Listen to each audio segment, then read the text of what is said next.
I have the honor of interviewing LibertyCon's special guest of honor, Darrell Doc Osborn.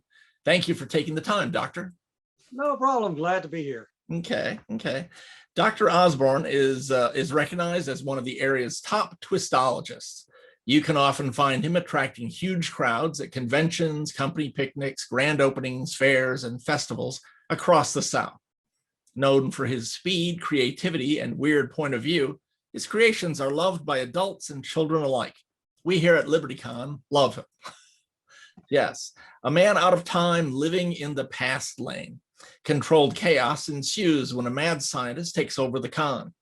Bent on world domination through the use of his flaky experiments and balloons of doom, Dr. Osborn uses the audience as laboratory rats to carry out his diabolical schemes. Doc Osborn is North Alabama and the Tennessee Valley's #1 magical mad scientist. He delivers hilarious comedy magic and amazing balloon twisting to corporate and private events across the South.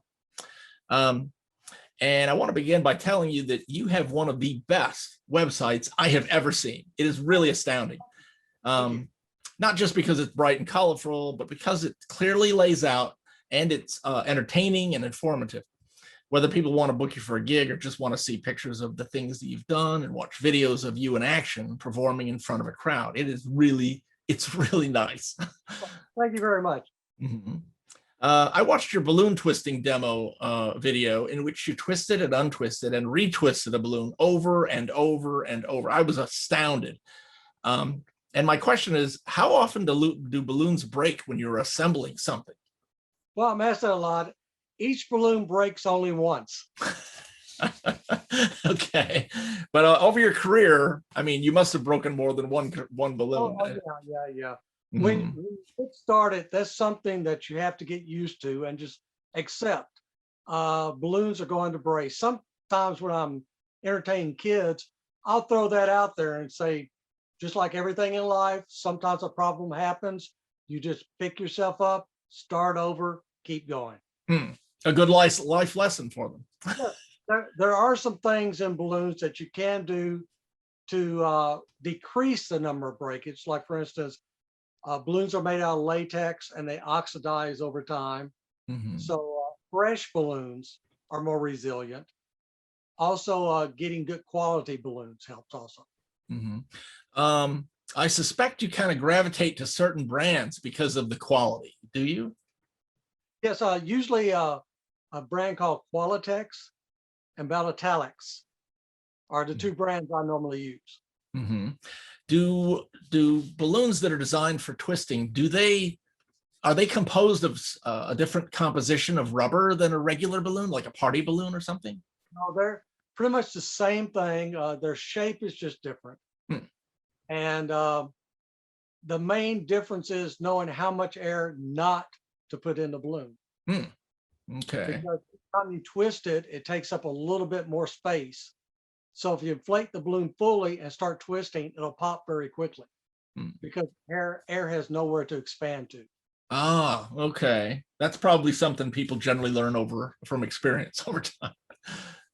Yeah. What was the most difficult balloon animal or object you've ever made? And by difficult, I mean that it struggled with you as you tried to make it. Oh gosh. Actually, oddly enough, recently I did an event, and since last year was pretty dead as far as events, I walked into the event, mentally started twisting, and for the first time in a long time, I had to stop and think how to do a certain shape because I hadn't done it in a year. But some of the shapes I've done over the years, especially at conventions, one year I did a full-size Lost in Space robot. And then it's more just logistics. How am I going to do this? I've done dragons and dinosaurs, people. Sometimes the smaller it is, the harder it is because you have less room to work with. I saw the video. I mean, I saw the still image on your website of that Lost in Space robot. It looked like you'd need a schematic to put that thing together. Well, the event I did that at was a convention, and a couple of the cast members from the original Lost in Space series were there. And so I just did it and stuck it over to the side somewhere. And then I was notified by security that the cast members said that the Lost in Space robot is supposed to be down with them at their table. Did they move it then? I pick up this giant robot and go walking down and put it next to them, and they were very happy. So I was happy they were happy. Excellent, excellent. Yeah. How old were you when you made your first balloon animal? I'm guessing it was an animal. Oh yeah, yeah. It's usually a dog or a sword. Mm-hmm. I started it about the same time I started magic and everything else, and that would be about 6. Wow. Okay. Yeah, I really sucked at sports. Mm-hmm. Okay. Okay. By the way, the reason that I asked that question about what was the most difficult was amongst the pictures of your various balloon creatures, you had a Slimer that looked really hard because the balloons were packed in so close together. Was that a hard one? Not as hard as you think. That actually involved several different sizes of balloons. Mm-hmm. Sometimes it gets a little tricky when you're working in the different sizes. I did that at a convention where the lady who played Slimer was at the convention. I did it for her to put on her table. Okay, cool, cool. Yeah, in fact, I noticed that she was in the picture. Yes, yes. Yeah, yeah. This may sound like a weird question, but it's a fishing question. What was the strangest reaction you ever got from a child when you made a balloon object for them? Oh gosh, I can tell you the strangest reaction from an adult. Okay. I walked up. I was at a restaurant doing a restaurant gig. I walked up to the table and explained I do balloon creations for the children, and the father just kind of looked at me and looked puzzled. I said, "Well, I twist balloons into the shape of animals." And he said, "You twist balloons into the shape of animals?" I said, "Yes, would your child like one?" He says, "Okay." And so I did a puppy dog, and he picked it up and he just sort of stared at it, showed it to the other adults, "Look at that," and then handed it to the child. And I thought, here's a person who's never seen a balloon animal before. And I had a hard time imagining that. Ah, okay. Usually all children are excited to get a balloon.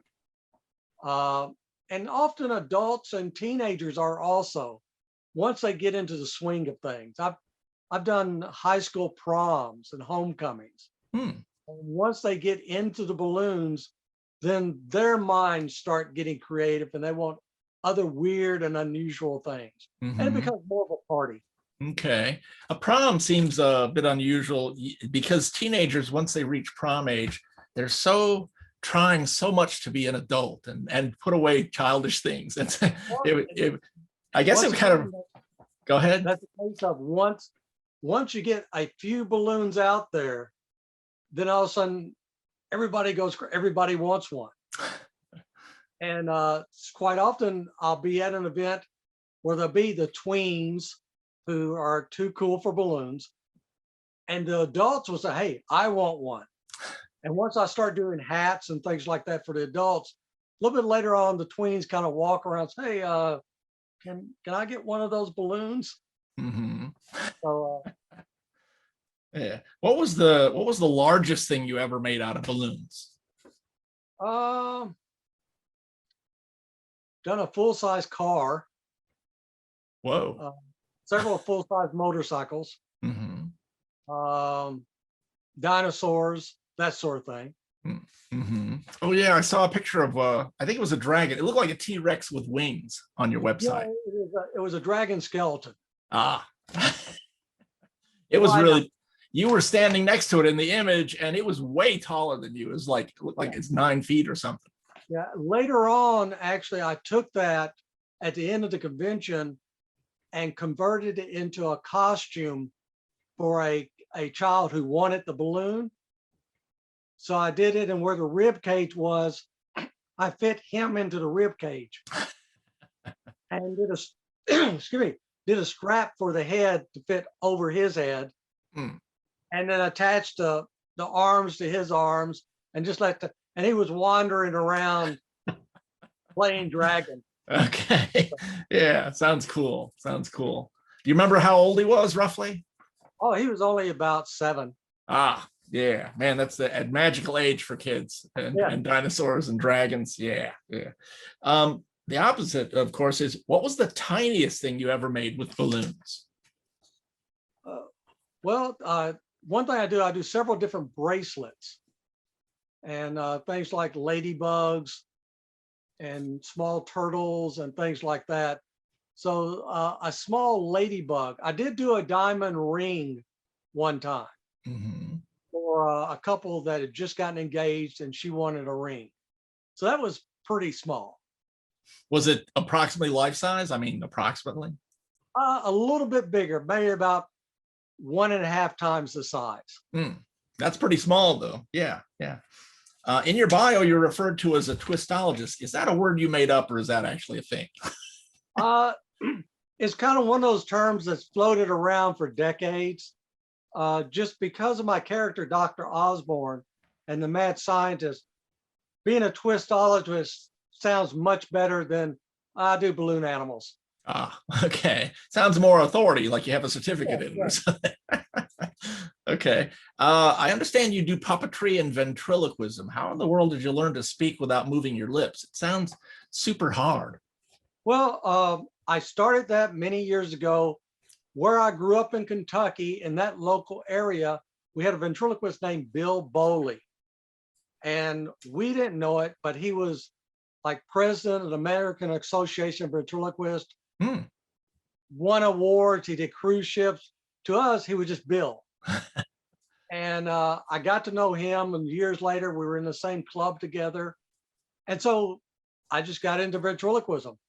Um, and then many years later, I actually attended an event called Vent Haven, which is in northern Kentucky on the Cincinnati border, and is a huge ventriloquist convention. And it's like a trade show for ventriloquists, but much like a science fiction convention, but Hmm. just saying nothing but ventriloquists there. So the dealer's room is nothing but dummies and props, and all the lectures and all the shows are all based on that. And you see Jeff Dunham, Jay Johnson, Willie Tyler, and Lester. All these people are at this event. So I was there and actually fortunate got to perform on stage for 6 minutes. Wow. And I don't consider, I often bill myself as the world's worst ventriloquist. Okay. And Yeah. so when I performed, I had to come up with more of an angle. So my angle was my puppet was just a stick. Really? Okay. And his name was Rod, and he was a stick puppet. And I just came up with all these bad jokes Mm-hmm. about it, where he would do imitations. If you put a cowboy hat on him, he was Woody from the Toy Story. Put a pair of sunglasses, he was Shaft. Baseball cap, he was A-Rod. A blonde wig, he was Twiggy. Just all these very bad jokes. Mm-hmm. And it went over really well, but I didn't have to do much ventriloquism. Okay, which is good because it sounds like the toughest audience for ventriloquists in the whole world. Yeah, yeah, but everybody's wonderful there. And it's ages from young kids to adults, all brought together, just like with science fiction, all based on just ventriloquism. Mm-hmm. Okay, okay. If I've learned anything from Sesame Street, it's that every puppet has a different personality. What kind of personalities do your puppets have? I'm assuming you have more than just the one. Yes, yes. I have a possum. Mm-hmm. He's the very smart aleck type puppet. I have a monster puppet, and he's more inquisitive and just doesn't understand us. And he goes through all the stupid things we do. Well, like for instance, I think it's like 86% of the people who own cats talk to their cats and they believe their cats understand them. Mm-hmm. But if you think about it, how many of them talk to cats using baby talk? You know, aren't you a pretty little cat? So if this is true, cats must think we're incredibly stupid people. And I think they're still trying to figure out scoopable cat litter also. Mm-hmm. Because they're going, well, I just put that there. What are you doing? So that's probably confusing to them. Okay. Okay. Did you make your puppets? No. My puppets came from a gentleman by the name of Steve Axtell. Mm-hmm. Axtell Expressions. You can find them on the website. Mm. But, they make puppets for ventriloquists. And if you go to the website, you'll recognize a lot of their puppets. Okay. Okay. Let's see. I noticed in your bio that you can juggle. How many objects can you juggle at one time? Comfortably 4. Mm-hmm. Okay. My juggling, like most of my act, is comedy. I tell people I'm more of a stand-up comedian who happens to do these other things during the show. Mm-hmm. So my juggling is comedy, so I don't have to do a lot, but I'll do 4 and then I'll swap up and do kind of standard things. I occasionally will do a bowling ball or a machete, or I have a dummy of Jim Varney as Ernest. Okay. I may throw him in there too, because that works real well. And when I do gigs in Nashville, Mm-hmm. Imagine my mom loves Jim Varney. Let's see. How did you get started juggling? And a side question: how young were you when you first started juggling? Juggling, I started a little later. I didn't start juggling until I was about 12. Mm-hmm. And it was just in Kentucky. I grew up in a small town of 350 people. In the summer, just in the backyard, and I started juggling using baseballs and decided I was going to learn to do this. And so I learned a basic pattern, and then as I would watch TV, I would see people do other patterns, and it just evolves from there. Mm-hmm. Yeah, when I was a kid, there were jugglers on TV pretty often, it seemed like. Nowadays, I don't know that anybody's juggling on TV. Time I was growing up, since, like I said, I really sucked at sports, I was just drawn to the television, and I loved the variety shows. I loved Ed Sullivan, Carol Burnett, Red Skelton, all those shows. And I was drawn to the variety things because I couldn't do normal things very well. But I thought, well, I can do this though. Mm-hmm. So I could do the odd things and seem to pick those up, whereas I couldn't do music or sports or that sort of stuff. Mm-hmm. I guess I kind of had a similar path. I liked Johnny Carson. Yeah. And so I like to interview people because, you know, I like to pick brains. You learn a lot that way. Johnny Carson, as a young man, was a ventriloquist and a Mm-hmm. magician, just like Steve Martin, Cary Grant. A lot of entertainers at one point were involved in that, just because it's something that you can do by yourself and present to other people. Mm-hmm. Yeah, it comes across as a conversation, but basically you're really alone. Right. Yeah. What's the most difficult juggling act you ever did? You said you can juggle 4 things. Have you ever juggled with another person, or, you know, where you throw it back and Not forth? really, because I was always by myself. Mm-hmm. I guess the most difficult was the different things of sizes and shapes, like a ping pong ball, a machete, and a bowling ball. Machete sounds kind of dangerous. Yeah, it is a little bit dangerous because the bowling ball can hurt if you drop it. I imagine. Yeah. But yeah, but it's all comedy, Mm-hmm. and I don't juggle it for very long. It's just mainly long enough for people to realize, oh, he can do that. Okay. Have you ever, that was my next question, have you ever dropped stuff while you're juggling, or is dropping things part of the act? I drop things, but you always have cover lines. Just like if you have a heckler in the audience, you have some cover lines. If you drop something in juggling, it's usually, did you feel that sudden gust of gravity come through? Our lines like that. Okay. And it's part of the act. If you're juggling things that are very hard to juggle, sometimes you want to mess up. because you really don't want the audience to think it's too easy. You want them to be a little tense also. Okay, okay. Let's talk about some of your inventions. For example, the shrink ray that only works on you rather than the audience or other objects. Yes, but it only works on my head. Yes, apparently. If you would describe that a little bit for the people watching. I call it an optical delusion, but it actually was centuries old, developed back in ancient Greece by someone watching a waterfall a long time and then looking away and noticing that it changed their vision. There was a retention of motion. So what this is, I call it my invention. I didn't create this, but I call it one of my crazy inventions. It's a spiral that once you stare at it, your eyes accept that pattern and that motion. And then when you remove it, that pattern, that motion continues for a certain amount of time. So everything you see seems to get like it's going into a tunnel. And so the result is it appears that your head is changing size. It's changing size. And then afterward, I reverse it and it looks like my head is growing. Well, it's good that you grew it back to normal size. Yeah. But it's a silly thing, but it's something that I can do that every person in the audience gets involved with, and everybody has their own personal experience with. Cool. Do you have any examples of some of your other inventions from your various acts?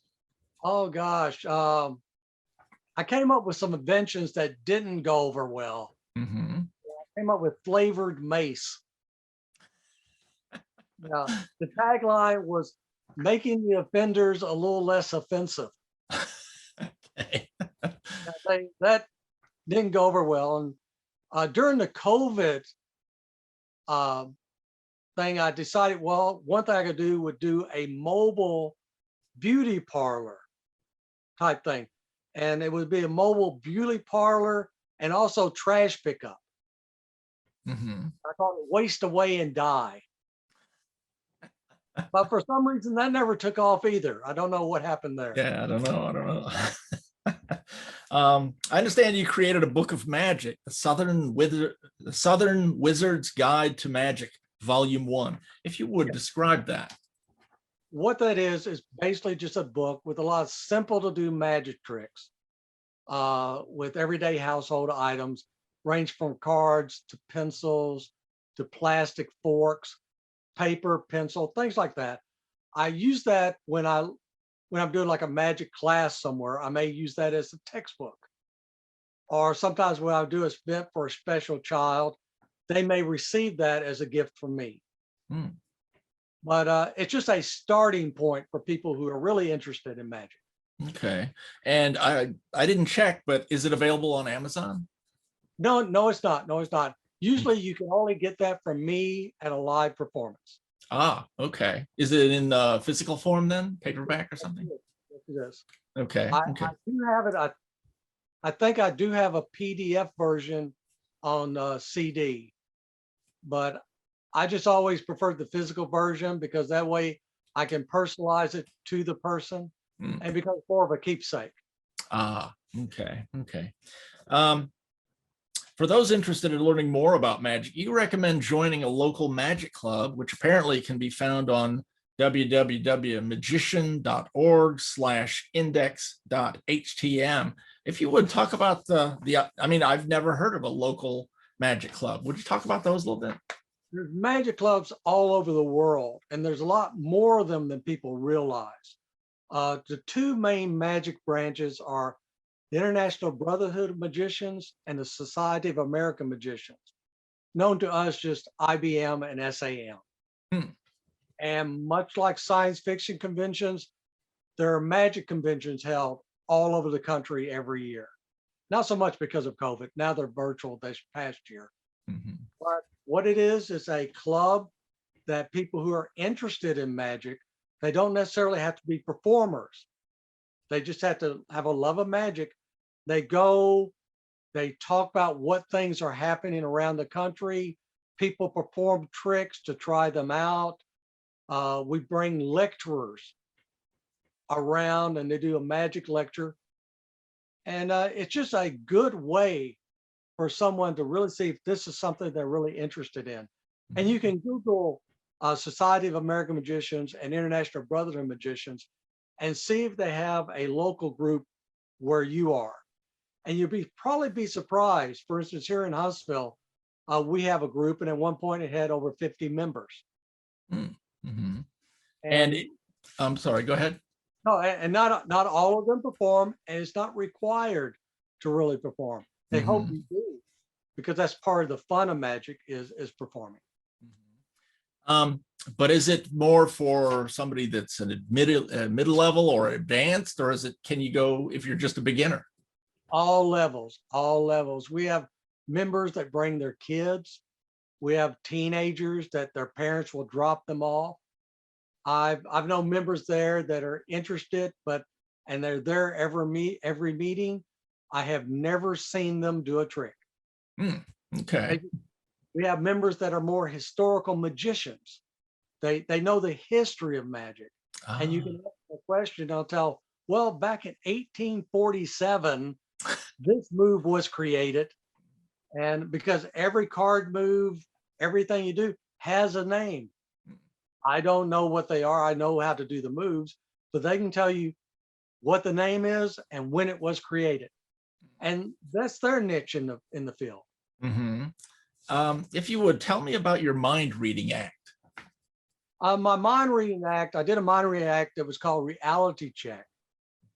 And it was designed more for adults that wanted something a little odd. It's funny also, but it's very high audience participation. And it has I can show you something if you want to see it. Sure. Okay. You're going to have to use your imagination. Can you imagine I'm holding some really big cards? Okay. Okay. In your mind, can you imagine I'm holding the 4 queens? Okay, yeah. Okay. I'm going to take 2 of the queens out. What color are the queens that I took out? Black and black. Black and black? Yeah. Okay, so that leaves me the reds. Yeah. I'm going to take one of the reds. So I have 2 black and 1 red. 1 red left in my hand. Which of the red queens did I have left in my hand? It's the diamonds. The Diamond. 4. Yeah. I'm going to take the queen of diamonds, turn it around, and stick it back into the pack in reverse. Can you imagine that? It's the same both ways, isn't it? No. Oh, facing the other way. Okay. Yeah. Whoa. The queen of hearts is turned, but wait, you're more mental than you thought. How come? Not only is the queen of hearts turned around the wrong way, it's also the only one with a red back. But that's not the real weird part.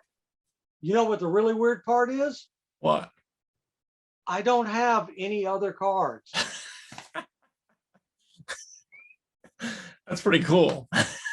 So it is a little spooky. Well, that's an example, but it's things like that.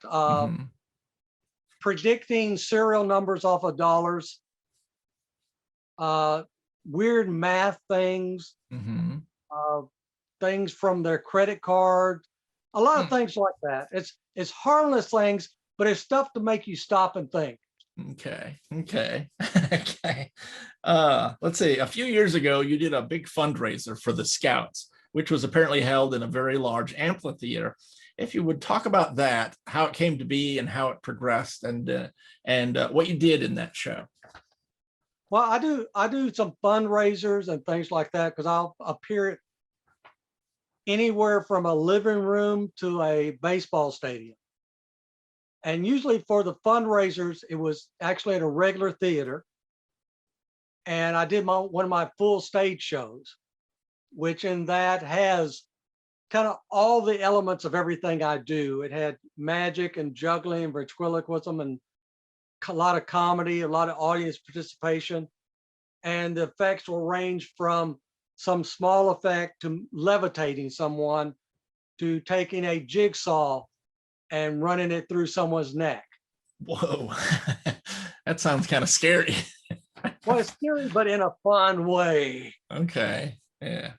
I've But got a so thing about chainsaws. They freak me out. It's like, well, this is a jigsaw. I just invite someone up Mhm. and I give them the saw, let them check the blade. Then I plug it in and let them check and make sure it runs, everything like that. And it'll either be, I'll either run it through their neck or run it through their waist and do kind of a cutting a person in half routine. Wow. And it's a humorous way of doing it. Okay. Yeah, it doesn't sound very And then- humorous to me. Yeah. And then I'll get a child out of the audience and levitate the child. Mhm. Wow, you sound like a really good magician. Well, I treat audiences like they're all crowds in a bar. Mhm. They're all drunks in a bar. I hit them fast. I don't give them time to regroup, and I just keep moving. Okay. Okay. Tell me, what was the largest crowd you ever entertained? And if that one wasn't it, what was? Um, I don't think it was incredibly large. I think it was only about 3,000. That sounds big to me.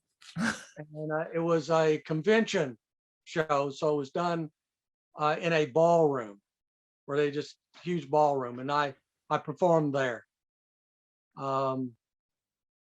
But then I've done a few TV things, so I have Mhm. no idea what the audience were on those.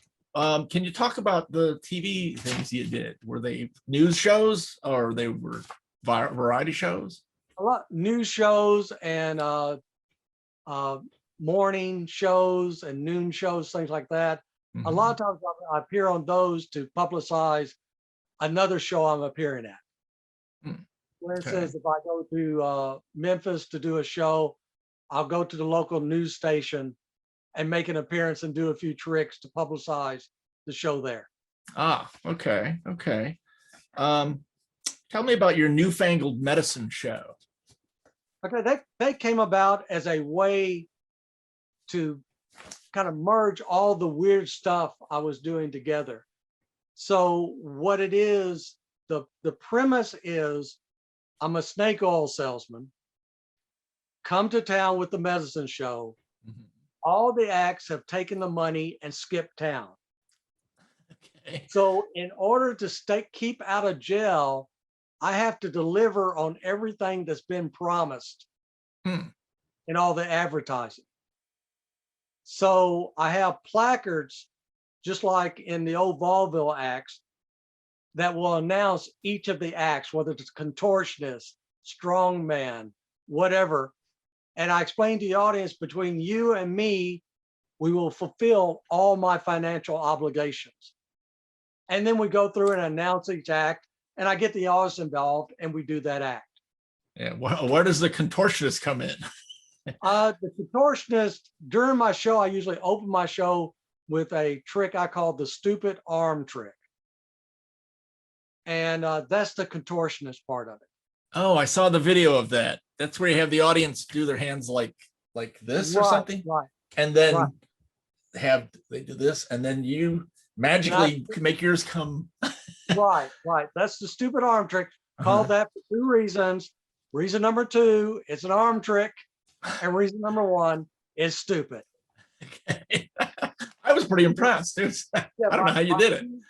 By doing that, that is labeled under contortion.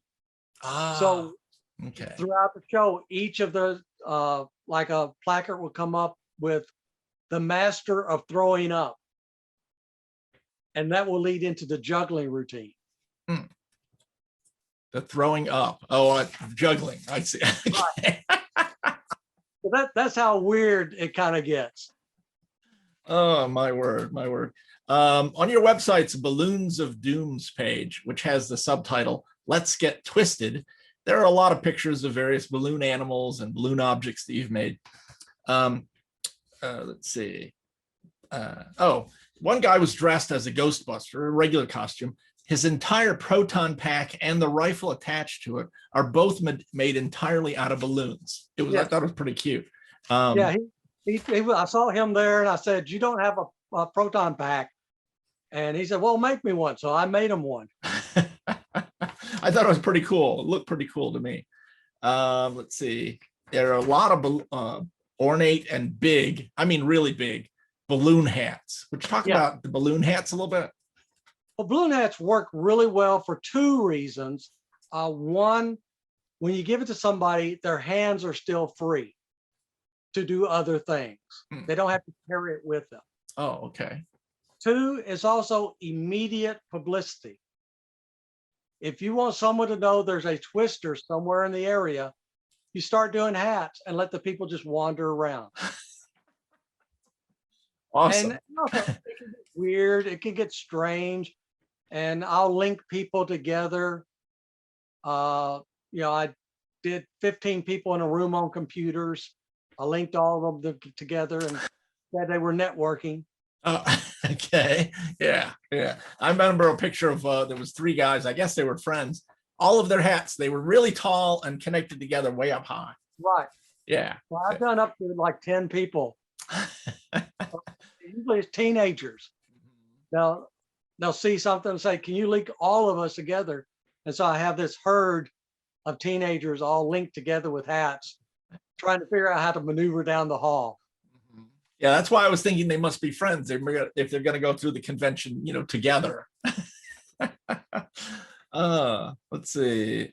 I've already mentioned the T-Rex looking dragon.